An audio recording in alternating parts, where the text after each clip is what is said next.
Emily Tincher and Jules Benson, thank you for joining us. Thank you for having us. It's nice of you to stop by and to have given up your original time twice because of scheduling issues, none of which were yours. Some people are tardy, which we try not to be, but that's okay. Yeah, well, I really appreciate it. We hope to model collaboration in all ways. Right. Yes, as you do. Well, would you mind just introducing yourselves? Don't everyone talk at once, and letting us know a little bit about you and how you came to be here. So for the first year that Emily and I worked together, I used to make her introduce herself first, and eventually she got upset enough to tell me that she didn't like that. So about the third time. Yeah. Did you know she didn't like it? Or were you just waiting for her? I was just trying to be collaborative and it didn't have to be about me all the time, even though obviously it does sometimes. But anyway, I thought it was a nice thing, but apparently it was annoying. So I'm Jules Benson. I'm the Chief Veterinary Officer at Nationwide. I've been there for about 3 years. I took over from the amazing Dr. Carol McConnell, who held the job for about 1,017 years. I think it was 17 years she was at Nationwide, and just an amazing figure who we all still talk about with such reverence and respect, and a lot of love as well for her, certainly at Nationwide across the profession. I'm a Liverpool grad, so I was lucky enough to take part in the ECFVG program, which is delightful. And I've been here in the States. Letters. It's at the Educational Commission for Foreign Veterinary Graduates. It was a fantastic program because Liverpool was not an accredited school. I see. And I practiced in Pennsylvania for about 3.5 years full-time and then a bunch of time part-time. And I've been in the industry now for far longer than I look, obviously, because my 35-year-old boyish looks. We were just talking about that. None of us have the looks that we thought we did at one point. No, we had a whole conversation about how people didn't look their age and whether that was actually a compliment. That's true, or whether it's Zoom age now, and I can never tell how much smoothing there is. Right, or is it like, wow, that's really old. Like, I had no idea you were that old. So everything depends on how you take it. It's a matter of perspective. That's true. That's fair. My focus areas in the profession are really, I've been playing with data and pet health data for over a decade now, and I really focused on how do we use that to get better outcomes for pet families and to really push forwards and get to the next frontier, which I think everyone acknowledges that data plays a big part in it. I think there's just not very many roadmaps to how that takes place yet. So we're working on that. That's true. And some people aren't data people, as I was just talking about with someone earlier. Yeah. And we can, we'll let Emily introduce us, obviously, but I think there's some great resources out there and a lot of people who've been ringing the bell on data in the profession for a while. And I think it's just one of those things where it's just not top of mind for many of us because unless it's coming into clinical work, it's sometimes really hard to get our heads around how it's applicable, why it's applicable, and what should we be doing about it. Yeah. And it's a lot more work than often we wish it was. Yes, it's a lot more work than feelings, which is sometimes not a great guide. Well, otherwise we'll just press the AI button that we have, and it will solve all our problems. Right. Someone has that. Looking for it still. Yeah. Dr. Tincher. Yeah, so I am a 2016 Auburn grad, so still relatively recent, but I'm a second-generation veterinarian. I grew up in my parents' rural mixed practice in southern Kentucky, less than an hour north of here. So I got to see my mom, actually, at the beginning of this trip, which was very fun. And you're about to have a birthday. About to have a birthday as well. I am roughly the age that I look, I hope, but I will see more gray hairs every day. So after Auburn, I spent a year internship back in Kentucky and then practiced clinically in primarily emergency medicine, a little bit of general practice relief in the Philadelphia area. So we all share having worked clinically in Pennsylvania. Yep. In fact, we shared patients once or twice, including my own. We did, yes, which was quite fun.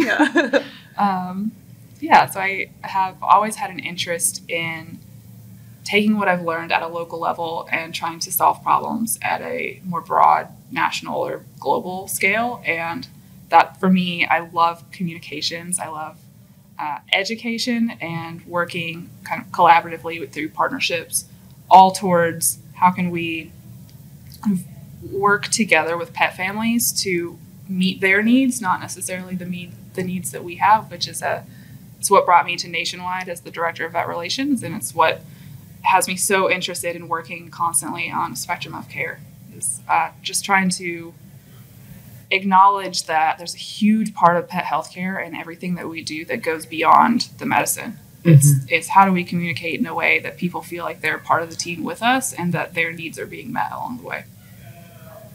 Love that.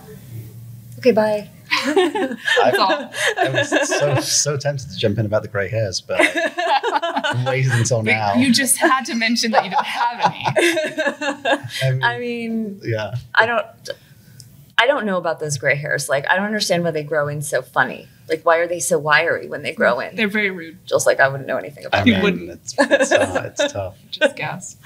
So you both are at Nationwide now, but you've both seen a lot of different aspects of the industry. And I know, we've had a lot of mutual friends and acquaintances. Emily and I met at another vet conference, at the Uncharted Vet Conference. I think, did we have a secret handshake? Were we those partners? I can't remember. We were partners for something. We were partners for something. Yeah, we might have had like a bizarre secret handshake that had to do with secret. Horses and running. So secret. I know. This was a while ago. Yeah, it's been a while. But it's really nice to be able to spend some time and chat with you. And I've really enjoyed, like Jules, we haven't had a chance to meet until now, but Emily and I have seen each other at a few conferences this year, and it's really been nice to hear about everything that you guys are working on and passionate about. I can leave if you guys are like. yeah, Emily and I were doing just fine without you, is what I'm trying to say. That sounds great. Yeah. But although there were a couple of Zoom calls where we noticed that you had matching cats and things for the cats to run on. Yeah. It was a continuous thing from one Zoom screen to the other. It was pretty cool. Yeah. It's like a requirement to work at Nationwide. You have to have cat furniture on the wall. It's as if someone cool had it first, and then someone else copied them. I mean, Hard to say if that's the case or not. No, I have full credit that. So I have a young COVID cat, Exploding Pop-Tart, and he needs to be entertained Sorry, is your cat's constantly. name Exploding Pop-Tart? Exploding Pop-Tart, yes. It's very fitting. It's from one of my favorite childhood books, and it fits him. However, having seen Jules's catastrophic creations, yes, I knew Pop-Tart needed one. Yeah. So. I feel like I have to show it to my dad now because my dad has cats that I think would love some. Well, I mean, I have to bribe. So our cat Jethro is from here in Tennessee. We adopted him on a dirt road in Grundy County. His full name is Jethro Comfort Adams. Comfort is a family name from my wife's family, and he was found on Adams Lane. So Jethro Comfort Adams. He has many, many names, as all of our pets do. But he's another orange cat. There is a requirement to have an orange cat as well as the cat furniture. Mm-hmm. And Emily has spent. I mean, there is some. There's not really competition. To say competition is an unfair term because obviously Jethro is so superior, but like there's a lot of competition as to which orange cat is the best one. Yeah. I mean, Pop-Tart is perhaps more of a mascot. At least he likes to be on every team meeting, but they are both delightful, excellent orange tabbies. Things are very serious at Nationwide. I mean, all business all the time. It's not serious business. Yeah. We have a lot of work to do, but we have fun while we're doing it. That's the way to do it. I don't think there's anybody that got into the vet industry because they didn't want to do work. I feel like there are just a lot of other ways to go. I don't think you get far as a lazy, unmotivated person in the industry. It doesn't feel like an easy profession to languish in. I don't think so. Yeah, I get the impression that most of the people out there, like, this is as relaxed as they get. Yeah. Is like being at a conference because you're not at the clinic. Yeah. So, yeah, definitely we're a profession of hard workers, but knowing how to have fun is good. So I wanted to ask you, there's a chalkboard right out there, and it says, what does a better world look like? Because the theme of this year's Connexity is create a better world. And I'm sure you've taken some goofy pictures in front of that sign. I would like bet that you've done it, or at least that you're going to before you leave. But also, what do you think a better world looks like in vet med? Why don't you go first this time, Dr. Tincher? Sure. Is that okay? That's great. All right, fantastic. There's so many things that we could consider with that. side hats that I wear when I'm not at Nationwide is I'm on the board of directors for the Veterinary Leadership Institute. And I think part of the skills that we work on in that organization, leadership, communications, servant leadership, and like using that to come back to your team and be a better leader within the vet profession. All of those things fit for me into how do we show up and be our most authentic selves and contribute well, as we're not lazy in this profession, but contribute in a sustainable way to partner with pet families so that we can just provide more care for more pets. And I personally firmly believe that pets are not a luxury and they're not a privilege, and everyone deserves the ability to own a pet. They are a responsibility. Of course, you have to take care of them, but that everyone deserves the ability to have a pet for the benefits that they bring, mental health, physical health, just joy. I think even if anyone was questioning that before COVID, there's so many great stories of the ways that our pets made our lives better, pouncing all over us on Zoom calls during times of being stuck in isolation. And I think we have a responsibility as a profession to find ways to do that in a sustainable, business sustainable way. And for me, that looks like, that's why I'm so invested in a spectrum of care. How do we find ways to provide evidence-based medicine that is tailored to a communication style that's not judgmental to pet families, from a range of basic, intermediate to advanced, to whatever people are looking for, pet families are looking for to meet their goals and the available resources that they have, knowing that, sure, it would be great if we could all afford and everyone was, believes the same way that I did about pets. That's just not the world that we live in. So how do we find ways to, and I think that has so many implications for mental health in our profession, for sustainability of keeping our vet techs and our vet nurses and our veterinarians within this profession, so that people, if we feel like we're on the same team and not on this constant push and pull and divided on the pet families that we serve, I think that would be a huge step forward in getting us to be a more sustainable profession and a more sustainable pet health ecosystem. Yeah, I don't think there's any suggestion that it's not challenging. So there are always going to be challenges, especially when it comes to the affordability of pets and the affordability of care, right? But we know that the uptake of veterinary services and the inflation that we see, not in our prices necessarily, but in the ability of us to do things, that curve outweighs the affordability for a lot of people. So I think the grave import of trying to find out how we can provide a level of care that everyone can agree is an acceptable level of care without feeling like they're failing their pets. I think that's where I think both of us have been in jobs where it's felt like that hasn't always been afforded to us. And I think that creates so much anxiety and tension that isn't good for us, much less for the families we're serving. So yeah, I agree. Yeah. Here at AAHA, we're proud of our guidelines, but we know what it's really like to be in practice. We know, for example, that maybe you read the guidelines, but your colleague doesn't, or you read the guidelines, but the doctor you're working with doesn't. Or you might want to present what you learned in the guidelines at a team meeting, but team meetings, am I right? Well, our free implementation toolkits are designed to give your team the tools they need to adapt the guidelines to your unique practice. Check out our tips for technicians and CSRs, handy charts and infographics, and downloadable pet owner pages. You'll also find links to podcast episodes, a quiz, and other related resources that can help your team do what only they can do. Bring the AAHA guidelines to life in your practice. To download our free pain management toolkit supported by Zoetis, go to aha.org/pain-management and click Toolkit.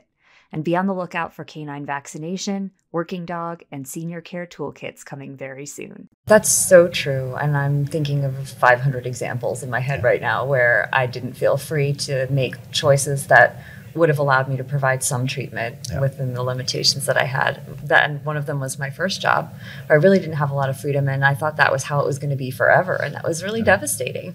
And luckily I wasn't there were other great things about that job, and I really loved the people that I worked with, but it was not a place where I had a lot of leeway to make my own decisions. And as a new grad too, you worry about every decision you make. And so I was simultaneously relieved not to be able to make those decisions, because I would have worried about that too.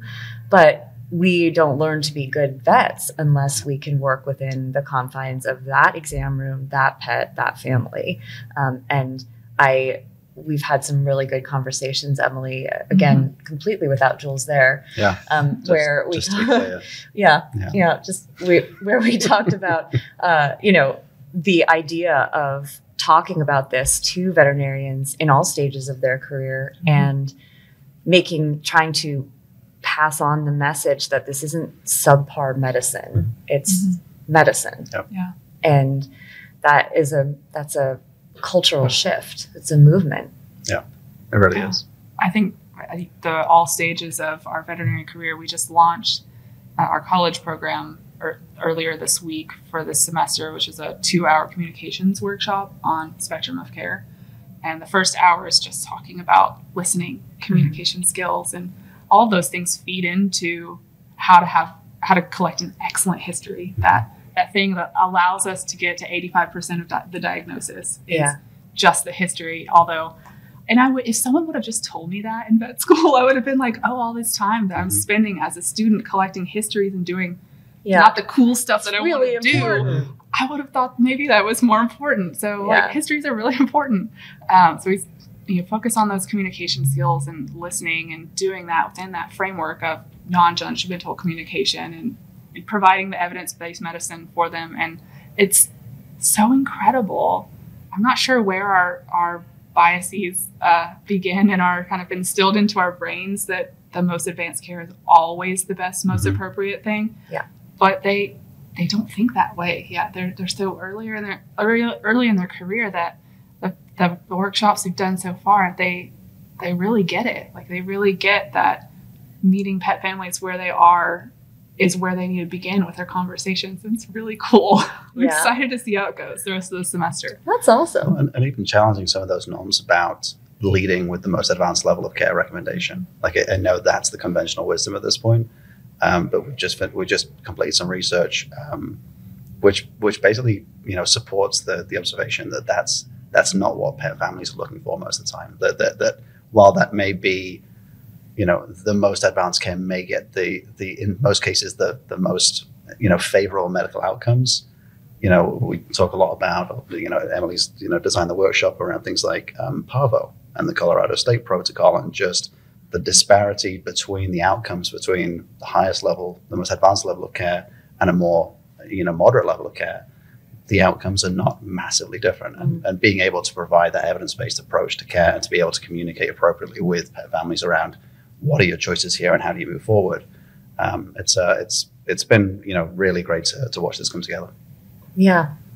Are we closing in, do you think, on resources that sort of, because I do feel like standard of care is a little bit loosely defined, it's like Captain Obvious statement, but you have situations where there's a ceiling, like we can't go below this ceiling, because then we're on the wrong floor and we're not going to get to where we want to go.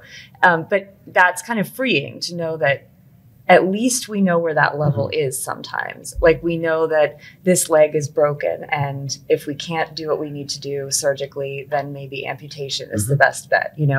We can't send it to a fancy specialty center, but we can amputate that leg and the pet could have a great quality of life. Yeah. But that amputation is out of the realm of possibility for that owner. But it might be easier to focus our efforts on raising the funds needed, finding the funds needed for that amputation, knowing that would be a curative treatment. Yeah. But not everything is that obvious. And so we've been talking a lot at AAHA about how to work spectrum of care discussions into the guidelines, maybe not writing them into the guidelines themselves, but taking time to create resources that help people decide where that line is for endocrine diseases or, kidney issues, something like that. And helping to guide our colleagues so that they don't feel like they're letting somebody down because they can't choose the top tier of care. Well, and I think part of that is also, and this is happening more and more in human medicine, right? Gathering things like, client-specific outcome measures. Mm-hmm. So knowing that we have, 3 allergic dogs, there may be different tolerances for what resolution looks like to the owners in those 3 different circumstances, right? So some of them may be okay with the very, moderate approach you may get with antihistamine. I know that we're not using antihistamines anymore, but from a generic over-the-counter point of view, with some EFAs and some dietary change, and again, maybe more committed to the long view with less money versus somebody who's looking at a pharmaceutical approach that's going to cost more versus going to a specialist. The 3 different people may have different views of what that means to be successful. Yeah. And I think that's when we start talking about outcomes. I think we're talking about outcomes for the family rather than a purely medical outcome for the pet. Yeah. So I think that's where some of our focus is shifting, because I think, and again, shifting over to the data side of the house, trying to capture information around outcomes, obviously it's incredibly difficult, and it's not something that we've done particularly well as a profession, but trying to get to a place that is more evidence-based, that speaks more to the needs of the pet family rather than just what we believe might be medical resolution. And I know that we see great advances in medicine, but sometimes we see incremental advances in medicine that result in very high costs for the pet parent. Yeah. And are we having good conversations about those things, or at least giving the most information we can to the pet family? Yeah, that all makes a lot of sense. And also, I think I've always thought that we don't treat the pet, we treat the bond between the family and the pet, because that bond looks different for everybody. And this makes that so much more solid when you say improving the outcomes for the family, which in some cases may be euthanasia because they can't support the life that pet would have if we can't do the gold standard of care. But that is a very different way than we're taught in school. So these conversations are so important, and talking to people who are just out of school or in school, and solidifying that idea while they're still solidifying all the other ideas. Like when I took my acupuncture course, and there was a vet student in it with me, and I'd been out 10 years and she was still in school, and she picked that stuff up so fast because everything was still getting molded. Yep. And I had these very rigid ideas in my head about how things worked. And then they telling me to put needles here to fix this thing here. And my head just exploded. And she just flew ahead of everybody else. And I feel like it's the same type of thing, planting these ideas while everything is young and letting everything form around that is so valuable. I do think that's helpful, but I will say that having grown up in my parents' vet practice, practicing within a spectrum of care and knowing that there are various ways that you can help pet families that are all acceptable. I love one of our teammates came up with the phrase, basic isn't bad. It feels a little bit like a return to how we practiced medicine a couple decades ago, and knowing that everyone just has very different resources buckets to pull from. And there's often a trade-off in time, convenience, and money, and other things too, but those trade-offs exist. And I think we have a lot to learn from those of us who haven't been out as long, have a lot to learn from the practitioners that have kind of been through that and figured out MacGyver different ways to That's a really good point. Get through what basic could look like in a way that meets everyone's needs, including the welfare of the pet. Yeah. We tend to kind of scoff at it's like medicine from 20 years ago or whatever. But sometimes you can learn a lot from when they didn't have the stuff available that we have. Yeah. For sure. I love it. Well, thank you both. This is so much fun. I love talking to both of you. And in all sincerity, I mean that. You guys are both really fun, but you are bringing so much to the profession, and I love what you're doing. So thank you so much for taking the time. Thank you very much. Thank you for having us.